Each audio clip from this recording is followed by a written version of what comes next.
Kidney রোগে ভুগছে প্রায় 3,80,00,000 মানুষ।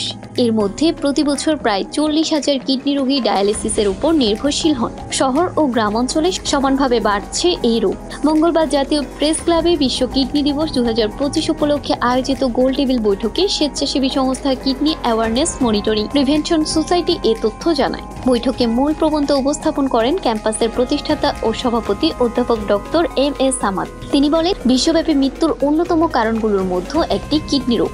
উন্নত ও উন্নয়নশীল দেশগুলোতে কিডনি রোগের প্রকোপ বাড়ছে, বিশেষ করে ডায়াবেটিস, উচ্চ রক্তচাপ, স্থূলতার মতো অসংক্রামক রোগের কারণ। বিশ্বব্যাপী প্রায় 85 কোটি মানুষ শুধু দীর্ঘস্থায়ী কিডনি রোগে আক্রান্ত।